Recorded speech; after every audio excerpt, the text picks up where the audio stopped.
Class 9th में हम हिंदी के कक्षा में क्षितिज नामक पुस्तक के अंतर्गत दो बैलों की कथा, जो प्रथम अध्याय है, लेखक मुंशी प्रेमचंद की रचना गद्य की विधा कहानी का अध्ययन कर रहे हैं। हमने इस कहानी के 3 भागों का अध्ययन कर लिया था। शेष बचे 2 भागों का अध्ययन आज हम करेंगे। आपको यदि ध्यान आ रहा हो तो इस 2 बैलों की कथा में लेखक ने कुछ सामाजिक और कुछ राजनीतिक पहलुओं पर भी विचार किया था। हीरा और मोती 2 बैलों के अलग अलग चरित्र को प्रदर्शित करने का लेखक ने प्रयास किया है। उसके आगे हम आज देखते हैं कि दोनों मित्रों को जीवन में पहली बार ऐसा साबिका पड़ा कि सारा दिन बीत गया और खाने को एक दिन का भी ना मिला। जब दोनों बैल काजी हाउस में बंद कर दिए गए तो वह दिन ऐसा हुआ जिस दिन खाने को एक दिन का भी उन्हें नसीब नहीं हुआ। समझ में ही ना आता था यह कैसा स्वामी है। इससे तो गया फिर भी अच्छा था। उन्हें यह बात समझ में आई कि गया जैसा भी रहा हो, चाहे वह सूखा भूसा ही क्यों न देता रहा हो, इन काजी हाउस वालों से तो ठीक ही था। यहाँ कई भैंसें थीं, कई बकरियां, कई घोड़े, कई गधे, पर किसी के सामने चारा ना था। सब जमीन पर मुर्दों की तरह पड़े थे। कई तो इतने कमजोर हो गए थे कि खड़े भी ना हो सकते थे। सारा दिन दोनों मित्र फाटक की ओर टकटकी लगाए ताकते रहे, पर कोई चारा लेकर ना आता दिखाई दिया।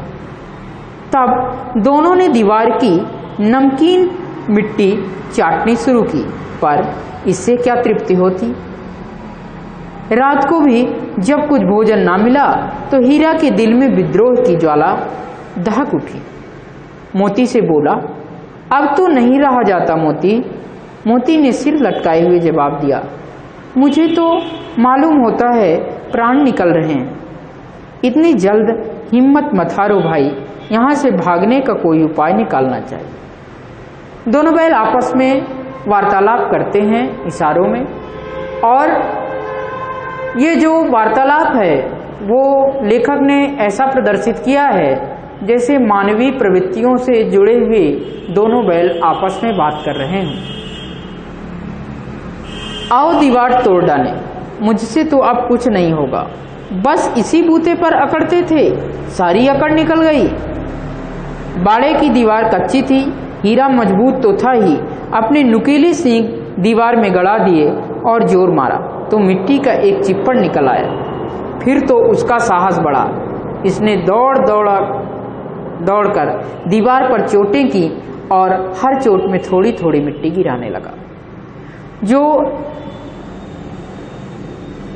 हीरा था, आपने देखा कि हीरा मजबूत भी था और हीरा थोड़ा सा चंचल स्वभाव का भी था।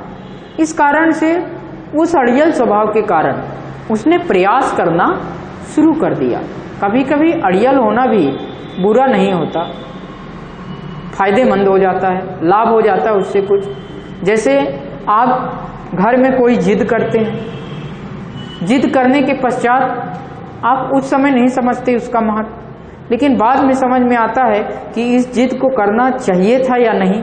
बाद में जब आप थोड़ा सा उस बारे में विचार करते हैं तो जिद तब करनी चाहिए जब उससे सामूहिक लाभ कुछ प्राप्त हो। उसी समय काजी हाउस का चौकीदार लालटेन लेकर जानवरों की हाजिरी लेने आ निकला। हीरा का उजड़पन देखकर उसने उसे कई डंडे रसीद किए और मोटी सी रस्सी में बांध दिया। जब ये क्रियाकलाप हीरा कर रहा था तभी काजी हाउस का जो चौकीदार है वो देखने आया कि सभी जानवर हैं कि नहीं, और जब इस उद्दंडता को देखा हीरा की तो उसने हीरा को मार दिया और एक मोटी रस्सी से बांध दिया। मोती ने पड़े पड़े कहा, आखिर मार खाई, क्या मिला? अपने बूते भर जोर तो मार दिया। मोती ने कहा कि मार खा ली, अब क्या मिला तुमको? तो हीरा कहता है कि अपने बूते भर जोर तो मार दिया और जितना हमारी शक्ति थी उतना काम तो किया। तो फिर मोती कहता है, ऐसा जोर मारना किस काम का कि और बंधन में पड़ जाएं? फिर हीरा कहता है, जोर तो मारता ही जाऊंगा चाहे कितना ही बंधन पड़ते जाए, हाथ से हाथ, जान से हाथ धोना पड़ेगा। ऐसा मोती समझाता है कि जान से हाथ धोना पड़ेगा, कुछ परवाह नहीं, यूं भी तो मरना ही है। सोचो, दीवार खुद जाती तो कितनी जानें बच जाती। इतने भाई यहाँ बंद हैं, किसी की देह में जान नहीं है। 2-4 दिन और यही हाल रहा तो सब मर जाएंगे। लेखक ने यहाँ स्वाधीनता की ओर भी स्वीकृति दी है। आपको पाठ के पढ़ने के उद्देश्य में ही बताया जा चुका है कि जो स्वाधीनता है, जो स्वतंत्रता है, वो मानव को सहज रूप में प्राप्त नहीं होती, उसके लिए उसे बहुत ही परिश्रम करना पड़ता है। स्वतंत्रता काल के समय में लिखी गई यह लेखक मुंशी प्रेमचंद जी की रचना आपको स्वाधीनता संग्राम से भी जोड़ने का निरंतर प्रयास कर रही है। उस समय भी यह बताया जा रहा है कि जो बैल का स्वभाव है वो साधारण आदमी के स्वभाव का मिलता जुलता स्वभाव था। हाँ, यह बात तो है। अच्छा तो ला, फिर मैं भी जोर लगाता हूँ। इतने में मोती भी कहता है कि अब मैं भी जोर लगाऊंगा। मोती ने भी दीवार में उसी जगह सींग मारा, थोड़ी सी मिट्टी गिरी और फिर हिम्मत बढ़ी। फिर तो वह दीवार में सींग लगाकर इस तरह जोर लगा करने लगा मानो किसी प्रतिद्वंदी से लड़ रहा है। आखिर कोई 2 घंटे की जोर आजमाई के बाद दीवार ऊपर से लगभग 1 हाथ गिर गई। उसने दूनी शक्ति से दूसरा धक्का मारा तो आधी दीवार गिर पड़ी। दीवार का गिरना था कि अधमरे से पड़े हुए सभी जानवर चेत उठे। तीनों घोड़ियां सरपट भाग निकली, फिर बकरियां निकली, इसके बाद भैंसें भी खिसक गई, पर गधे अभी तक ज्यों के त्यों खड़े थे। बहुत ही अच्छा यहाँ कुशल प्रयोग किया है मुंशी प्रेमचंद जी ने। यह बताने का प्रयास किया है कि जो थोड़ा भी सचेत अपने जीवन के बारे में होता है, यदि उसे थोड़ा भी मौका मिल जाए तो वह उस चीज से भागने का या उस चीज को बनाने का प्रयास करता है। यदि आपके मनोप्रवृत्ति में यह है कि मुझे अध्ययन करना है, तो कागज का आपको एक टुकड़ा भी मिल जाए तो आप उसके पढ़ने की चेष्टा कर सकते हैं। लेकिन आपको यदि पढ़ने की बिल्कुल भी जरूरत महसूस नहीं होती कि मुझे पढ़ना चाहिए या नहीं पढ़ना चाहिए या कोई कार्य करना चाहिए, तो आप कदाप उस कार्य को, चाहे वो कार्य आपके सामने क्यों बिल्कुल बना बनाए रखा हो, जैसे आपको सामने रसगुल्ला रखा हो, खाने की इच्छा ना हो तो कोई मतलब नहीं है। 56 प्रकार के व्यंजन रख दो, भूख ही नहीं है तो कोई मतलब उसका नहीं है। तो भूख का मतलब हमारा था स्वाधीनता से, स्वतंत्रता से। यदि आपको स्वतंत्र होना है तो आपको सचेत भी रहना चाहिए। मौका मिलते ही आप स्वतंत्र होने के लिए तैयार रहें। हीरा ने पूछा, तुम दोनों क्यों नहीं भाग जाते? एक गधे ने कहा, जो कहीं फिर पकड़ लिए जाएं तो क्या हरज है, अभी तो भागने का अवसर है, हमें तो डर लगता है, हम यहीं पड़े रहेंगे। देखिए, गधों के माध्यम से यह बताने का प्रयास कर रहा है लेखक कि आप यदि सचेत नहीं हैं, भय है आपके अंदर, आप यदि जोखिम नहीं उठा सकते तो आप कार्य भी नहीं कर सकते। आधी रात से ऊपर जा चुकी थी। दोनों गधे अभी तक सोच रहे थे कि भागे या ना भागे, और मोती अपने मित्र की रस्सी तोड़ने में लगा हुआ था। जब वह हार गया तो हीरा ने कहा, तुम जाओ, मुझे यहीं पड़ा रहने दो, शायद कहीं भेंट हो जाए। मोती ने आंखों में आंसू लाकर कहा, तुम मुझे इतना स्वार्थी समझते हो हीरा? हम और तुम इतने दिनों एक साथ रहे हैं, आज तुम विपत्ति में पड़ गए तो मैं तुम्हें छोड़कर अलग हो जाऊं? हीरा ने कहा, बहुत मार पड़ेगी, लोग समझ जाएंगे यह तुम्हारी शरारत है। मोती गर्व से बोला, जिस अपराध के लिए तुम्हारे गले में बंधन पड़ा उसके लिए अगर मुझ पर मार पड़े तो क्या चिंता? इतना तो हो ही गया कि 9-10 प्राणियों की जान बच गई, वे सब तो आशीर्वाद देंगे। यदि आप कोई कर्म कर रहे हैं, इसके पश्चात यदि आपको लाभ ना हो, लेकिन दूसरे को जो असहाय है, जिसे वास्तव में आवश्यकता थी उस चीज की, यदि उसको वह लाभ प्राप्त हो जाए तो आप संतुष्ट हो जाते हैं। मान लीजिए आप भूखे हुए हैं, थोड़ा सा भूख लगी है, आप खाना खाने या नाश्ता करने जा रहे हैं। उसी समय एक गरीब या कोई भी व्यक्ति जो बहुत ज़्यादा भूख में है, यदि आपसे मांग लेता है और यदि आप उसको, उस पथिक को अपना भोजन उसे आप दे देते हैं, तो आपकी अंतरात्मा को संतुष्टि प्राप्त होती है कि मैं खाया न खाया, ये 2 दिन से या ज़्यादा भूखा रहा होगा मेरे से, इसलिए इसने भोजन मांगा और मैं इसे भोजन दिया। तो आपको आत्मसंतुष्टि जो प्राप्त होती है, उसकी चर्चा लेखक ने किया है यहाँ, कि उस प्रकार की संतुष्टि यहाँ बैलों को हो रही है कि हम भाग पाएं या ना भाग पाएं, लेकिन हमारा मित्र तो फंसा ही है, हम फंसे ही रहेंगे। लेकिन जो बाकी थे वो तो कम से कम निकल गए, उनकी जान तो बच गई। यह कहते हुए मोती ने दोनों गधों को सींगों से मार मारकर बाड़े के बाहर निकाला और तब अपने बंधु के पास आकर सो रहा। भोर होते ही मुंशी और चौकीदार तथा अन्य कर्मचारियों की कैसी खलबली मची, इसके लिखने की जरूरत नहीं। बस इतना ही काफी है कि मोती की खूब मरम्मत हुई और उससे भी मोटी रस्सी में बांध दिया गया। बाकी बैल तो भाग गए और जब ये देखा कि बैलों की सींग में मिट्टी लगी हुई है तो समझ गए कि इन्हीं की शरारत है, और फिर मोती की भी खूब मरम्मत हुई। अब अपनी कहानी चरम लक्ष्य की ओर चरम लक्ष्य को प्राप्त करने जा रही है। अंतिम इसका भाग है, भाग 5। 1 सप्ताह तक दोनों मित्र वहां बंधे पड़े रहे। किसी ने चारे का एक तृण भी ना डाला। तृण मतलब तिनका। हाँ, एक बार पानी दिखा दिया जाता था, यही उनका आधार था। दोनों इतने दुर्बल हो गए थे कि उठा तक न जाता, ठठरियां निकल आई थी। एक दिन बाड़े के सामने डुग्गी बजने लगे और दोपहर होते होते वहां 50-60 आदमी जमा हो गए। तब दोनों मित्र निकाले गए और उनकी देखभाल होने लगे। लोग आकर उनकी सूरत देखते और मन फीका करके चले जाते। ऐसे मृतक बैलों का कौन खरीदार होगा। सहसा एक डढ़ियल आदमी जिसकी आंखें लाल थी और मुद्रा अत्यंत कठोर आया और दोनों मित्रों के कूल्हों में उंगली गोदकर मुंशी जी से बातें करने लगा। उसका चेहरा देखकर अंतर्ज्ञान से दोनों मित्रों के दिल कांप उठे।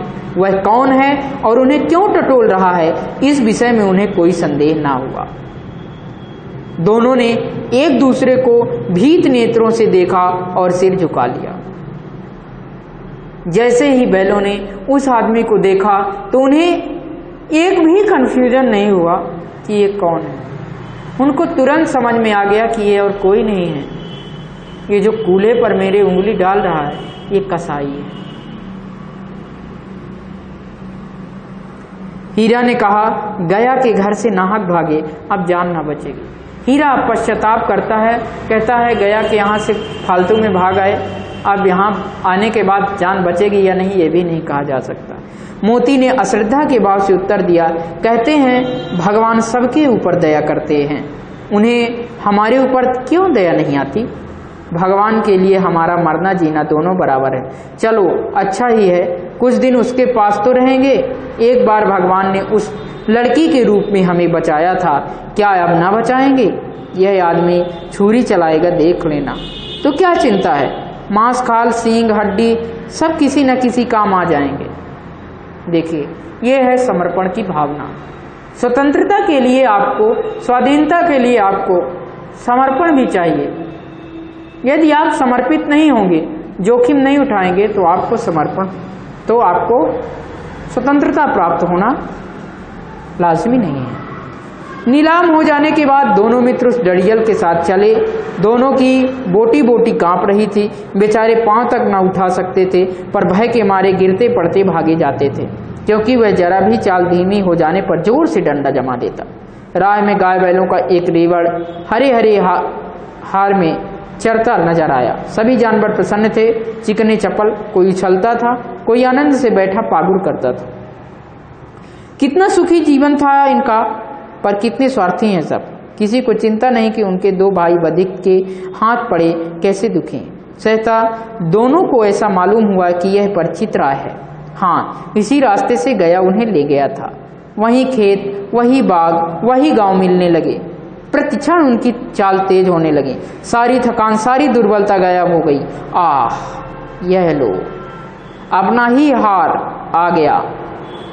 इसी कुएं पर हम हुर चलाने आया करते थे, यही कुआं है। मोती ने कहा, हमारा घर नगीच आ गया है। हीरा बोला, भगवान की दया है, मैं तो अब घर भागता हूं, यह जाने देगा? इसे मैं मार गिराता हूं। नहीं नहीं, दौड़कर थान पर चलो, वहां से हम आगे न जाएंगे। दोनों उन्मत्त होकर बछड़ों की भांति कुलेले करते हुए घर की ओर दौड़े। वह हमारी थान है। दोनों दौड़कर अपने थान पर आए और खड़े हो गए। डड़ियल भी पीछे पीछे दौड़ता चला आता था। झूरी द्वार पर बैठा धूप खा रहा था। बैलों को देखते ही दौड़ा और उन्हें बारी बारी से गले लगाने लगा। मित्रों की आंखों से आनंद के आंसू बहने लगे। एक झूरी का हाथ चाट रहा था। डड़ियल ने जाकर बैलों की रस्सियां पकड़ ली। झूरी ने कहा, मेरे बैल हैं। तुम्हारे बैल कैसे? मैं मवेशी खाने से नीलाम लिए आता हूं। मैं तो समझा हूं चुराई लिए जाते हो, चुपके से चले जाओ, मेरे बैल हैं। झूरी कहता है, मैं तो समझा हूं कि चुराई लिए जाते हो, तुम चुरा कर लिए जा रहे हो मेरे बैल को, चुपके से चले जाओ, मेरे बैल हैं। मैं बेचूंगा तो बिकेंगे, किसी को मेरे बैल नीलाम करने का क्या अख्तियार है, मतलब क्या अधिकार है?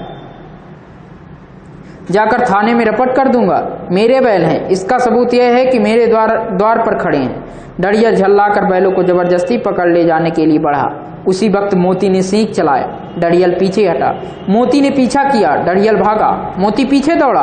गांव के बाहर निकल जाने पर वह रुका, पर डड़ियल का रास्ता देख रहा था। डड़ियल दूर खड़ा धमकियां दे रहा था, गालियां निकाल रहा था, पत्थर फेंक रहा था, और मोती विजयी सूर की भांति उसका रास्ता रोके खड़ा था। गांव के लोग यह तमाशा देखते थे और हंसते थे। जब डड़ियल हार कर चला गया, मोती अकड़ता हुआ लौटा। हीरा ने कहा, मैं डर रहा था कि कहीं तुम गुस्से में आकर मार न बैठो।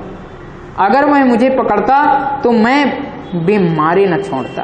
अब न आएगा तो दूर से ही खबर लूंगा, देखूं कैसे ले जाता है, जो गोली मरवा दे।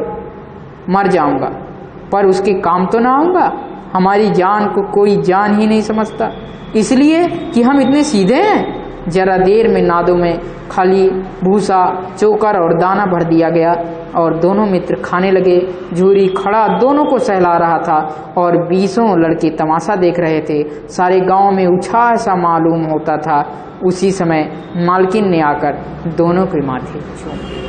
मालकिन जो झूरी की पत्नी थी वो आई और बैलों का सिर चूम ली, क्योंकि उसे भी अब बैलों के बगैर बहुत ही सूना सूना लगता था। झूरी भी बहुत निराश रहता था बैलों के गुम जाने के पश्चात। तो इस प्रकार से आपने देखा कि विविधता को लेती हुई यह कहानी अपने चरम लक्ष्य की ओर प्राप्त होती है। कहानी का अंत अत्यंत ही सुखांत है। कहानी दो प्रकार की लिखी जा सकती हैं और लिखी जाती हैं। एक कहानी जिसका अंत दुखांत होता है, आप फिल्म देखते हैं जिसमें हीरो अंत में हार जाता है या मृत्यु को प्राप्त हो जाता है, वह कहानी का अंत दुखांत है। लेकिन जहां आप देखते हैं कि आपका नायक या हीरो जो होता है वो अच्छा हो जाता है अंतिम में, वहां कहानी का अंत सुखांत होता है। इस कहानी को पढ़ने के पश्चात कहानी का अंत सुखांत है और कहानी में बहुत सारी चीज़ों को संजोहित मिलाने का, समन्वित करने का प्रयास किया गया है, जिसके माध्यम बैलों के माध्यम से आपकी स्वतंत्रता को बताने का प्रयास किया गया है कि स्वतंत्रता आपको सहज प्राप्त नहीं होती है, आपको प्रतिकार करना पड़ता है। और ज़्यादातर बात यह है कि आप किसी भी समस्या को, यदि वह आपके लिए बुरी साबित हो रही है, अच्छा नहीं लग रहा है, तो उसका आपको प्रतिकार अवश्य करना चाहिए। कहानी का यही संदेश आपके लिए है। अभ्यास प्रश्नों की ओर यदि आप थोड़ा सा दृष्टिपात करें। प्रश्न, काजी हाउस में कैद पशुओं की हाजिरी क्यों ली जाती होगी? इस प्रश्न का उत्तर आपको मिल जाएगा इस कहानी को पढ़ने के पश्चात। क्यों ली जाती रही होगी, यह एक भावात्मक प्रश्न है कि किस कारण से। तो चूंकि काजी हाउस में कई सारे जानवर बंद होते हैं, तो उनकी हाजिरी इसलिए आवश्यक है कि वो पुनः तो नहीं भाग गए, छूट गए। और भी क्या विचार हैं आपके इस संबंध में, आप इस उत्तर को लिखें। छोटी बच्ची को बैलों के प्रति प्रेम क्यों उमड़ आया? इस प्रश्न का उत्तर बहुत ही सहजता पूर्वक आप यदि कहानी को पढ़े होंगे तो सरल ही आपको मिल जाएगा, क्योंकि बच्ची की जो थी वो सौतेली माँ थी, उसके साथ भी व्यवहार कुछ सौतेला सा होता रहा होगा बैलों के प्रति, इसीलिए उसे प्रेम आया। इसको आप भी लिखेंगे। कहानी में बैलों के माध्यम से कौन कौन से नीति विषयक मूल्य उभर कर आए हैं? इस प्रश्न का उत्तर आप ये लिखेंगे कि समाज के उत्थान के लिए और अपनी स्वतंत्रता और अपने जीवन के परिष्कार के लिए, अच्छा जीवन जीने के लिए कौन कौन सी बातें आपको दोनों बैलों के माध्यम से सहज रूप में प्राप्त होती हैं, कौन कौन सी विशेषताएं उनकी आपको अच्छी लगती हैं जिसे जीवन मूल्यों के रूप में स्वीकार किया जाना चाहिए, इन चीज़ों को भी आप लिखेंगे नीति विषयक मूल पर। प्रस्तुत कहानी में प्रेमचंद ने गधे की किन स्वभावगत विशेषताओं के आधार पर उसके प्रति रूढ़ अर्थ मूर्ख का प्रयोग न कर किस नए अर्थ की ओर संकेत किया है? आप समझिए कि जब कोई व्यक्ति, आपको यहाँ दोनों चीज गधे की बात मिल जाएगी। प्रारंभ में भी लेखक प्रेमचंद ने गधे के लिए थोड़ा सा उनकी विशेषताओं के बारे में बताने का प्रयास किया था, और उसके बाद अंत समय में जब काजी हाउस में दो गधे बंद थे उनकी भी स्वभावगत विशेषताओं का बताने का प्रयास किया था। लेकिन बात सिर्फ इतनी थी कि इन दोनों ही बातों में आप यदि गौर करें कहानी पर तो बात सिर्फ इतनी थी कि गधे मूर्ख नहीं होते, केवल उनका स्वभाव ऐसा शांत होता है, वह थोड़ा सा भय खाते हैं, और यदि आप उनको थोड़ा सा पुश कर दें, थोड़ा सा उनके लिए कुछ कर दें, प्रयास कर दें उनके लिए कि हाँ तुम भी कुछ कर सकते हो, उत्साह यदि उनका बना दें, तो वह भी जो समाज से कटे हुए हैं, गधे का तात्पर्य यहाँ मुंशी प्रेमचंद जी का ऐसा व्यक्ति या ऐसा समाज जो सामाजिक रास्ते से कटा हुआ महसूस करता है, अपने आप को अलग थलग महसूस करता है, जिसको कोई ध्यान नहीं देता, केवल कार्य के समय ही उनका उपयोग किया जाता है, इस समाज की ओर गधे के माध्यम से संकेत किया मुंशी प्रेमचंद जी ने। उनके अर्थ को आपको यहाँ बताना है। अगला प्रश्न है, किन घटनाओं से पता चलता है कि हीरा और मोती में गहरी दोस्ती थी? पूरी की पूरी कहानी जो है वो दो पहलू की कथा आपको प्रत्येक घटना यह महसूस कराएगी कि दोनों ही स्थितियों में दोनों बैल एक दूसरे को छोड़ना नहीं चाहते थे किसी भी स्थिति में, चाहे उनके जान की ही संकट क्यों ना हो। प्रश्न छठा है, लेकिन औरत जात पर सींग चलाना मना है, यह भूल जाते हो। हीरा के इस कथन के माध्यम से स्त्री के प्रति प्रेमचंद जी के दृष्टिकोण को स्पष्ट करना है। हीरा ने किसे? अपने मित्र, उसका एक और बैल था, क्या नाम था उसका? आप जब कहानी को पढ़ रहे हों तो आप विशेष रूप से यह ध्यान दीजिए कि आपको नामों पर कंफ्यूजन नहीं होना चाहिए और विशेषताएं दोनों की अलग अलग आपको ध्यान होनी चाहिए, इसलिए आपको लिखना चाहिए इन सब चीज़ों को। तो हीरा और मोती दो नाम के बैल थे। तो मोती जब ये कहता था कि हम इसे गिरा देंगे और गिराकर भाग चलेंगे, तो हीरा ने कहा कि औरत जात पर सींग चलाना मना है। उस समय मैंने एक शब्द का प्रयोग किया था, यदि आपको ध्यान आ रहा हो, अबला। अबला का मतलब होता है जिसके पास बल ना हो। ऐसा समझा जाता था पूर्वकालीन तत्कालीन परिस्थितियों में कि नारी के पास बल थोड़ा सा कम होता है, इसलिए पुरुष को कभी भी अपने स्वभाव को उसके ऊपर थोपना नहीं चाहिए। मुंशी प्रेमचंद जी ने इसी चीज को बताने का प्रयास किया है कि उनकी भावनाओं का भी आदर करना चाहिए, पहले उनकी भी बातों को सोचना और समझना चाहिए, इसके पश्चात ही किसी कार्य की ओर अग्रसर होना चाहिए। किसान जीवन वाले मनुष्य समाज में पशु और मनुष्य के आपसी संबंधों को कहानी में किस तरह व्यक्त किया गया है? प्रश्न सातवां है, किसान जीवन वाले समाज में पशु और मनुष्य के आपसी संबंध को तो पशु और मनुष्य के आपसी संबंध को आप हीरा के और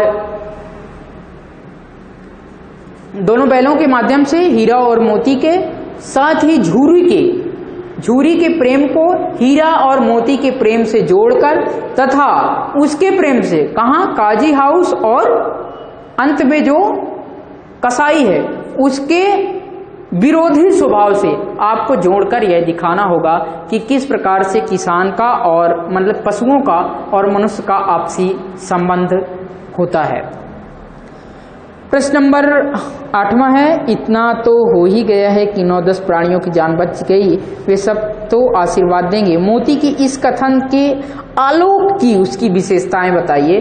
आलोक का मतलब है उस पर प्रकाश डालना है आपको, मतलब उसके पीछे, इस कथन के पीछे क्या कारण है मैंने आपको बतलाया है कहानी बताते वक्त। आप कहानी को ध्यानपूर्वक सुनिए, उसको समझिए, देन इसका उत्तर आप लिख सकते हैं। आशय स्पष्ट करना है और आशय स्पष्ट करने में आपको प्रश्नों के आशय स्पष्ट करने के लिए वह वाक्य किस आशय से, किस प्रयोजन से कहा गया है, इस चीज को लिखना है। अवश्य ही उनमें कोई ऐसी गुप्त शक्ति थी जिससे जीवों में श्रेष्ठता का दावा करने वाला मनुष्य वंचित है। कहानी को पढ़ेंगे और यह वाक्य किस संबंध में, किस प्रयोजन में कहा गया है, इसको कहने के पीछे लेखक का क्या तात्पर्य है, इस चीज को आप इस वाक्य के अंतर्गत लिखेंगे। उसी में आशय स्पष्ट में दूसरा प्रश्न है, उस एक रोटी से उनकी भूख तो क्या शांत होती, पर दोनों के हृदय को मानो भोजन मिल गया। हृदय को भोजन का मतलब वही तृप्ति की बात है कि प्रेम पूर्वक यदि आपको स्नेह से रोटी का कोई एक टुकड़ा दे दे तो वह आपकी भूख को मिटा सकता है, लेकिन यदि तिरस्कार भाव से आपको कोई 56 भोग परसे तो आपको वह गवारा नहीं होगा।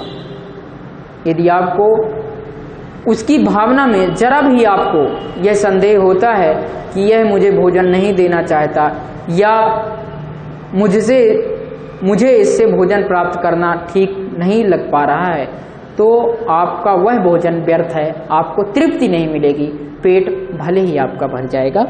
इस चीज के बारे में लिखना है। सही उत्तर के आगे सही का निशान लगाना है। गया ने हीरा मोती को दोनों बार सूखा भूसा खाने के लिए दिया, क्योंकि गया पराये बैलों पर अधिक खर्च नहीं करना चाहता था। गरीबी के कारण खली आदि खरीदना उसके बस की बात ना थी। वह हीरा मोती के व्यवहार से बहुत दुखी था, उसे खली आदि सामग्री की जानकारी ना थी। सही उत्तर के साथ ने आपको सही का टिक करना है। आप इसे करें, आप वीडियो अपलोड करें या जो भी फोटो है उसको लिखने के बाद आप पोर्टल पर विद्यालय के अपलोड करिए, चाहे व्हाट्सएप हो चाहे किसी में। यदि आपको समस्या है ज़्यादा तो विद्यालय आकर आप पूछ सकते हैं, और यदि आपको समस्या नहीं है तो फिर भी आपको प्रश्नों के उत्तर आपको कॉपी में लिखकर दिखाना चाहिए, ताकि हम यह समझ सकें कि आपकी समझ शक्ति और लेखन कौशल किस स्तर का है। रचना और अभिव्यक्ति है। रचना करनी है कि हीरा और मोती ने शोषण के खिलाफ आवाज उठाई, लेकिन उसके प्रति प्रताड़ना भी सही। हीरा मोती की इस प्रतिक्रिया पर तर्क सहित अपने विचार प्रकट करने हैं। यह वैचारिक प्रश्न है। और क्या आपको लगता है कि यह कहानी आज़ादी की लड़ाई की ओर भी संकेत करती है? यदि लगता है हाँ तो क्यों, और यदि नहीं लगता कि नहीं तो क्यों, इसका भी उत्तर आपको रचना और अभिव्यक्ति में देना होगा। इन सभी प्रश्नों के उत्तर आपको लिखना है। रचना के आधार पर वाक्य के भेद बताना है, वो हम आपको कल पढ़ाएंगे कि रचना के आधार पर वाक्य के भेद क्या होते हैं। आपने पिछली कक्षा में अर्थ और रचना की दृष्टि से वाक्य पढ़ा है या नहीं पढ़ा होगा, तो हम इस कक्षा में आपको पढ़ाएंगे। मुहावरे और लोकोक्तियाँ आपको अगली कक्षा में पढ़ाया जाएगा। शब्द संपदा जो है उसे भी आप ध्यान में रखें और उसका भी अध्ययन करते रहें, ताकि आपको कहानी का अर्थ समझने में समस्या ना हो।